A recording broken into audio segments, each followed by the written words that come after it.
2022년 기독교 대한 감리예속회공과 4월 1일 제13과 진정한 신앙의 용기 요한복음 18장 1절부터 27절 말씀. 예수께서 이 말씀을 하시고 제자들과 함께 기드론 시내 건너편으로 나가시니 그곳에 동산이 있는데 제자들과 함께 들어가시니라.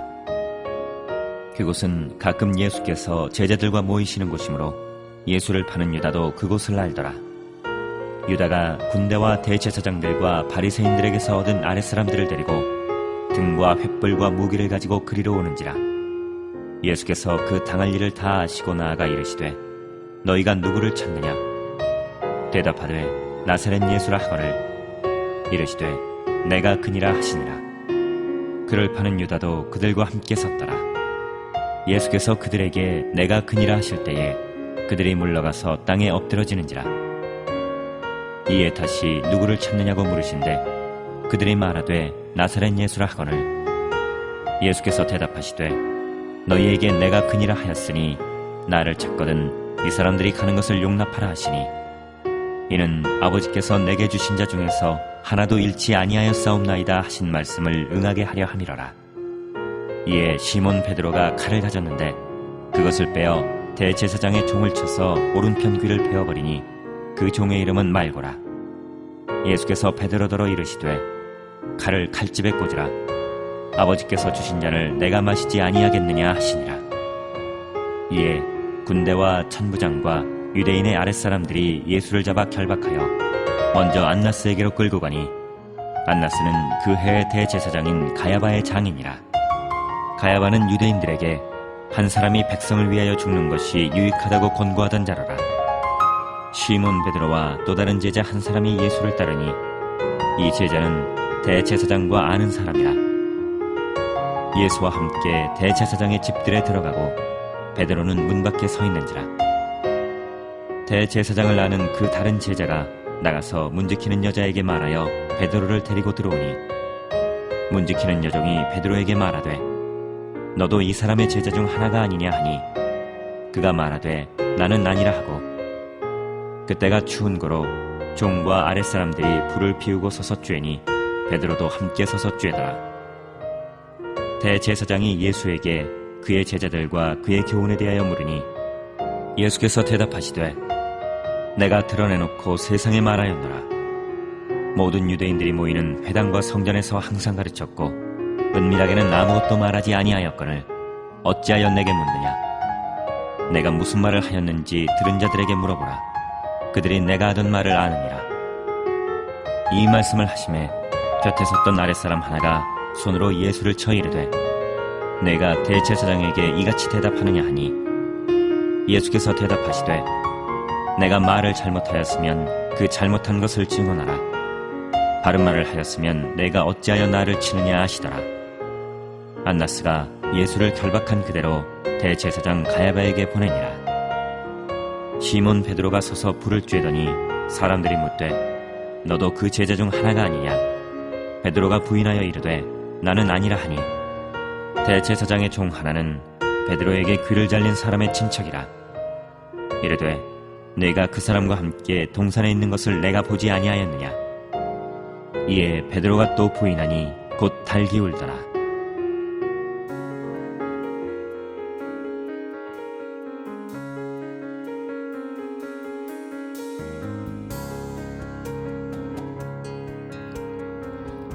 공생에서의 마지막 기도를 마치신 예수님은 제자들과 함께 겟세마네 동산으로 가셨습니다. 거기에서 예수님 일행은 유다가 데리고 온 로마 군인들을 만났습니다. 그들이 예수님을 체포하려 하자 베드로는 용감하게 칼을 들어 예수님을 지키려 했습니다. 하지만 예수님은 칼을 드는 것보다 하나님께서 주신 고난의 잔을 마시는 것이 진정한 용기임을 보이셨습니다. 진정한 신앙의 용기는 무엇입니까? 첫째, 폭력을 행사하지 않습니다. 유다를 앞세운 군대가 예수님을 잡으려 하자 베드로가 나섰습니다. 그는 칼을 뽑아 대제사장의 종 말고의 귀를 치면서 저항했습니다. 베드로는 무고한 예수님을 잡아가려는 것이 불의하다고 생각했기에 적극 대응했습니다. 하지만 그의 행동은 하나님의 뜻을 어기는 폭력이었고 그로 인해 말고는 귀를 잃었습니다. 예수님은 베드로의 행동을 막으셨습니다. 그리고 말고의 귀를 고쳐주시면서 베드로를 책망하셨습니다. 칼을 든 베드로의 행동은 스승을 지키기 위한 제자의 용기로 보이지만 그것은 옳은 일이 아니었습니다. 하나님의 마음을 아는 사람은 어떤 상황에서도 폭력을 행사하지 않기 때문입니다. 억울하고 이해하기 힘든 고난의 잔일지라도 하나님의 뜻을 따르는 믿음이 진정한 용기입니다. 둘째, 죽기까지 하나님의 말씀에 순종합니다. 예수님은 칼을 빼든 베드로를 향하여 이 일은 아버지께서 주신 잔이라고 했습니다. 겟세마네 동산에서 이 잔을 내게서 옮기시옵소서라고 간구하셨을 만큼 십자가에서 죽는 일은 끔찍한 고통이었습니다.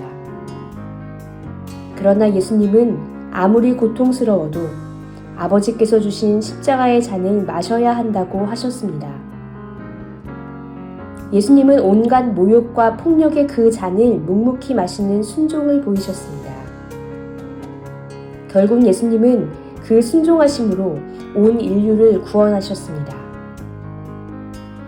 신앙의 진정한 용기는 죽기까지 하나님의 말씀에 순종하는 것입니다. 베드로처럼 자신의 판단을 앞세워 혈기를 부리는 것은 진정한 용기가 아닙니다. 하나님의 뜻에 절대 순종하신 예수님의 용기가 죽어가는 인류를 구원했습니다. 셋째, 위기를 모면하려 하지 않습니다. 베드로는 예수님께서 잡히시자 전혀 다른 모습을 보였습니다. 예수님을 위한 일에 누구보다 앞장섰던 그는 3번이나 예수님을 모른다고 부인하는 비겁한 모습을 보였습니다. 그를 알아보는 여종과 사람들, 말고의 친척에게 거짓말을 하며 위기를 모면하려 했습니다. 말고의 길을 칼로 치면서까지 예수님을 보호하려던 베드로의 모습은 온데간데 없었습니다. 닭 울기 전에 내가 3번 나를 부인하리라 하신 예수님의 말씀이 떠오른 베드로는 밖으로 나가 통곡했습니다. 누구보다도 예수님을 사랑하고 온전히 따른다고 고백했던 그였지만 진정한 신앙의 용기를 갖지 못했습니다. 용기는 어려운 순간에 그 진가가 드러납니다. 위기를 만났을 때 흔들리지 않는 것이 진정한 용기입니다. 예수님을 위해 칼을 빼든 베드로의 모습은 얼핏 용감한 듯 보였지만 진정한 용기가 아니었기에 예수님께 책망을 들었습니다. 폭력을 멀리하며 위기를 모면하려 하지 않고 하나님의 말씀에 절대 순종하는 것만이 진정한 신앙의 용기임을 깨달아야 합니다. 우리는 진정한 신앙의 용기를 가지고 어둡고 힘든 시대의 빛으로 살아야 합니다. 묵상 질문. 혈기를 참지 못할 때는 언제입니까?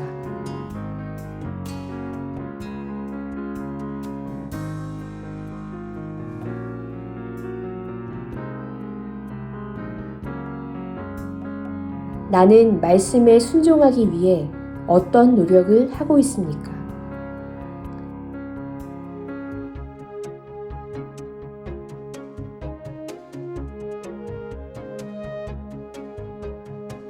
갑작스런 위기나 난감한 상황에 처했을 때 어떻게 행동합니까?